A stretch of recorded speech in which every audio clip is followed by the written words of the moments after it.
Hey, good morning, everyone. Have I got some words, a word for you today? Hey, still reading in amongst other places, other things in the Bible, the book of Romans, chapter 1. I'm going to read 21. I think I shared 21 with you yesterday, but I want to read 21, but I want to focus on 22 and 23. I'm telling you, I would encourage you to go and read the chapter 1 in the book of Romans. Of course, I'm always encourage you to read whatever I'm sharing with you, so you know that I just don't make it up. But I want you to grab a hold of this, because I believe now more than ever, your world, my world, needs for you and we need to grab a hold of this and live this out. For although, verse 21, Romans chapter 1, verse 21, for although they knew God, they neither glorified him as God nor gave thanks to him, but their thinking became futile and their foolish hearts were darkened.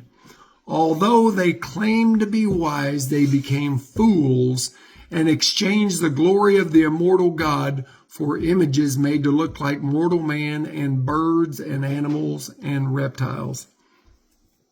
So as you read through that, as I read through there at verse 22, although they claim to be wise, I'm going to tell you right now, this world we live in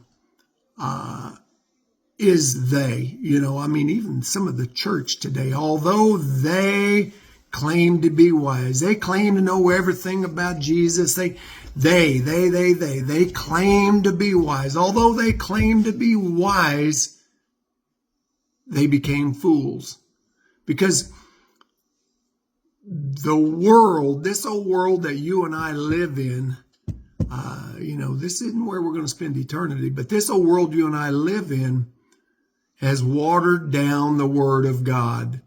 We've got pastors, preachers, teachers, whatever you want to call them, that they've watered down the Word. They don't want to hurt feelings.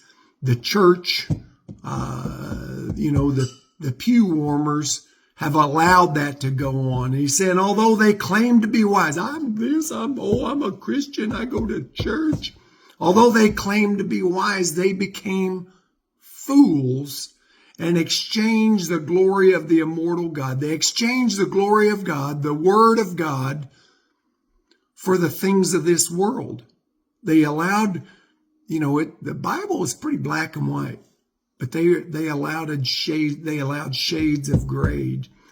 They exchanged the glory of the immortal God for images made to look like mortal man, made to look like we've allowed the Word of God to be watered down to such a point to where it's so worldly, it's hard to draw that line in between it in some lives. Don't be that guy.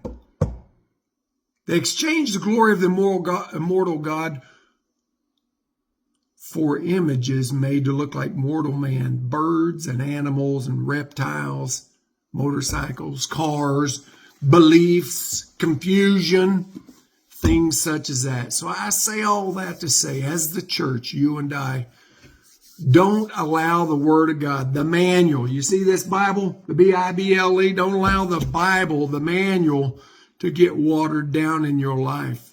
It is the standard that we are to live by. When he said, we worship birds and things such as that, we need to worship the one true God, the Word of God. So I want you to grab a hold of that. I want to challenge you. God's challenging you and me and the church today to step up and take a stand, to be that standard. Your world needs it.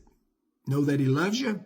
He doesn't care what you did yesterday. Ask him for forgiveness for yesterday, maybe even this morning, and ask him to help you to be a better you, to be a better reflection of him today. You be blessed.